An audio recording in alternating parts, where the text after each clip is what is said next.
Antara Perang dan Diplomasi. Moza Amelia, Siti Azah Adibah, Meti, Ari Alfikri, Fajriyanto, Rafa Alif Pratama. Rangkaian Perjanjian Linggarjati. Setelah Indonesia merdeka tahun 1945, Belanda ingin kembali menjajah. Karena masih ada pasukan Inggris di Indonesia, terjadi konflik bersenjata. Inggris lalu menawarkan jalan damai lewat perundingan. Perundingan dimulai Oktober 1946 di Linggarjati, Cirebon. Isi perjanjian disepakati 15 November 1946, ditandatangani 25 Maret 1947. Belanda mengakui de facto kekuasaan RI atas Jawa, Madura, dan Sumatera. RI dan Belanda bekerja sama membentuk Republik Indonesia Serikat atau RIS. RIS akan menjadi bagian dari Uni Indonesia Belanda di bawah pimpinan Ratu Belanda. Belanda tidak konsisten dan terus membentuk negara boneka. 21 Juli 1947, Belanda melancarkan agresi militer satu yang mengkhianati Perjanjian Linggarjati. Tujuan utama perjanjian menghindari perang terbuka dan mencari solusi diplomatik. Linggarjati menunjukkan niat baik Indonesia untuk bernegosiasi meski hasil akhirnya dikhianati Belanda. Agresi militer 1. Agresi militer Belanda 1 adalah serangan militer yang dilakukan Belanda terhadap wilayah Republik Indonesia pada 21 Juli 1947. Ini adalah upaya Belanda untuk kembali menguasai Indonesia setelah Perjanjian Linggarjati gagal dijalankan secara damai. Agresi militer 1 menunjukkan Belanda mengingkari perjanjian dan memilih jalan kekerasan.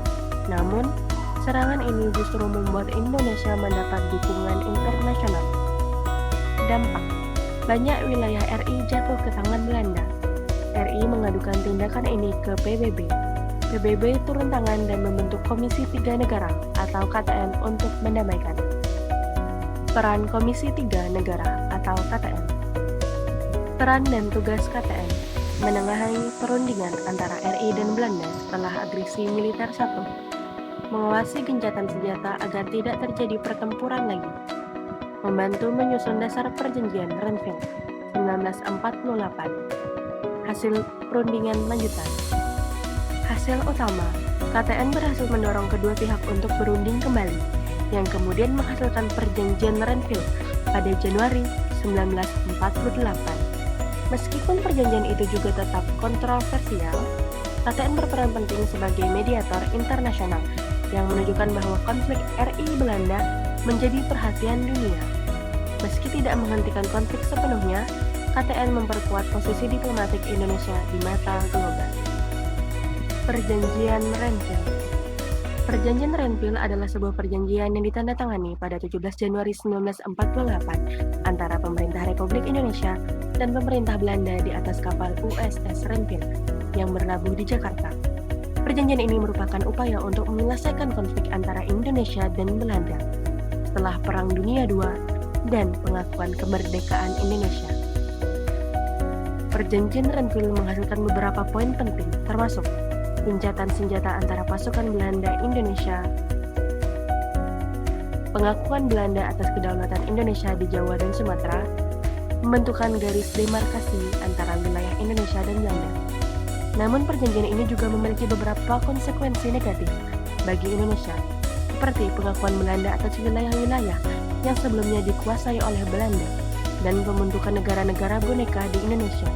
Perjanjian Renville menjadi salah satu titik balik dalam sejarah perjuangan kemerdekaan Indonesia. Peristiwa agresi militer 2 dan penangkapan pimpinan negara.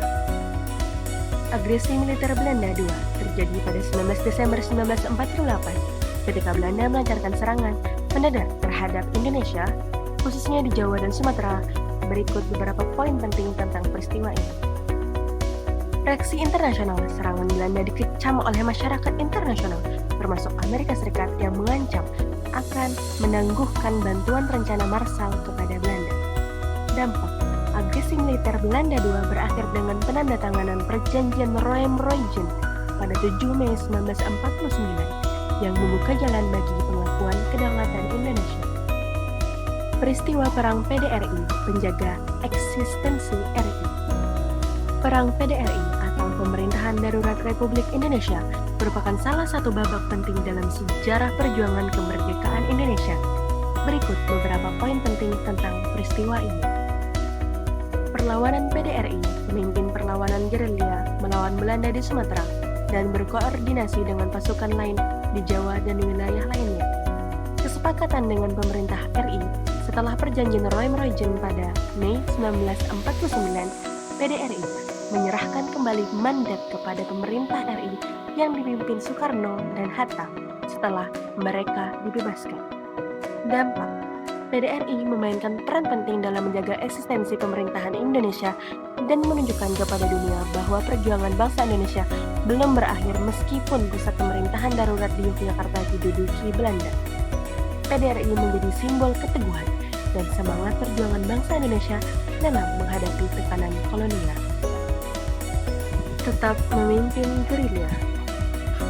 Peristiwa yang terjadi ketika Jenderal Sudirman tetap memimpin gerilya adalah agresi militer Belanda II dan serangan umum 1 Maret 1949. Selama perang gerilya, pasukan yang dipimpin Jenderal Sudirman melakukan berbagai aksi, termasuk penyerangan ke pos-pos Belanda dan konvoi.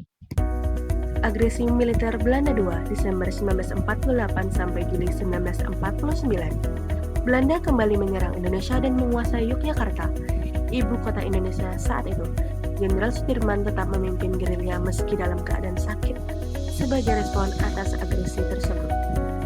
Tujuan gerilya: memecah konsentrasi musuh. Gerilya bertujuan untuk membuat pasukan Belanda kewalahan dan sulit untuk mengendalikan wilayah, meningkatkan semangat juang rakyat. Perang gerilya juga bertujuan untuk menunjukkan kepada rakyat bahwa perjuangan dan kemerdekaan masih terus berlanjut. Menyusun strategi untuk serangan yang lebih besar. Gerilya juga digunakan untuk mengumpulkan informasi dan menyusun strategi untuk serangan yang lebih besar seperti serangan umum 1 Maret. Taktik gerilya. Gerilya berpindah-pindah tempat. Jenderal Sudirman dan pasukan yang berpindah-pindah untuk menghindari kejaran musuh. Serangan tiba-tiba. Penyerangan dilakukan secara cepat dan tidak terduga untuk mengelabui pasukan Belanda. Menyerang pos-pos dan konvoi. Pasukan Jenderal Sudirman melakukan penyerangan ke pos-pos penjagaan Belanda dan konvoi untuk mengganggu dan memecah konsentrasi musuh. Serangan umum 1 Maret 1949. Serangan umum 1 Maret 1949 merupakan serangan militer selama Revolusi Nasional Indonesia di mana kota Yogyakarta dikuasai oleh pasukan Indonesia selama 6 jam. Serangan ini berperan penting dalam menyebabkan tekanan internasional terhadap Belanda. Persetujuan Rome-Royen. Perjanjian Rome-Royen adalah perjanjian yang ditandatangani pada 7 Mei 1949 antara Republik Indonesia dan Belanda yang bertujuan untuk mengakhiri konflik militer dan membuka jalan menuju pengakuan kedaulatan Indonesia. Perjanjian ini dinamai berdasarkan dua pemimpin delegasi yang terlibat, yaitu Muhammad Royn dari Indonesia dan Jan Herman van Royen dari Belanda. Isi perjanjian Rome-Royen: 1. Pengakuan kedaulatan Indonesia. 2. Pemulihan pemerintahan RI di Yogyakarta. 3. Penghentian operasi militer. 4. Konferensi Meja Bundar KMB. 5. Pembentukan negara Indonesia Serikat atau UNIS. Latar belakang perjanjian Rome-Royen. Perjanjian ini lahir sebagai respons terhadap serangkaian konflik bersenjata antara Indonesia dan Belanda, termasuk agresi militer Belanda 1 dan 2, yang meningkatkan ketegangan politik di antara kedua negara.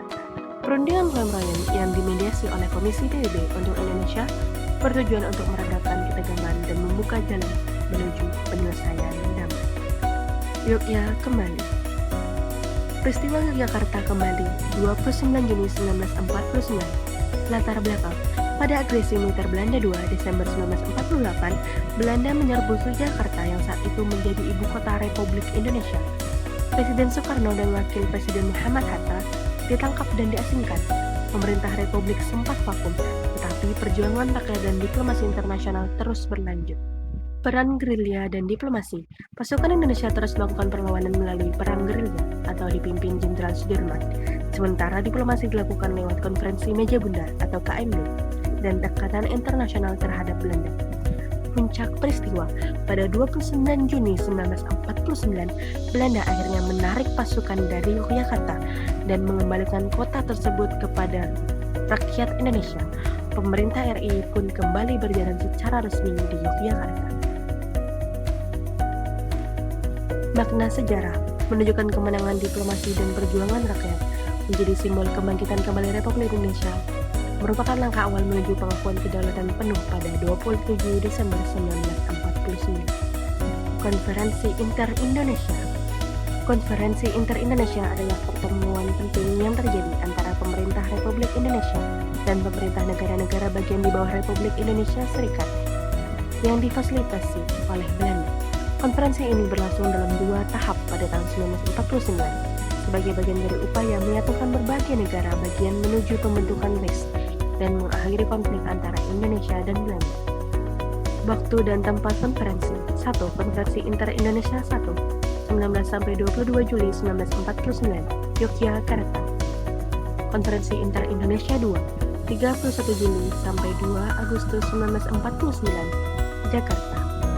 Peristiwa penting yang terjadi dalam konferensi Inter-Indonesia. Penyamaan pendapat antar pihak Indonesia.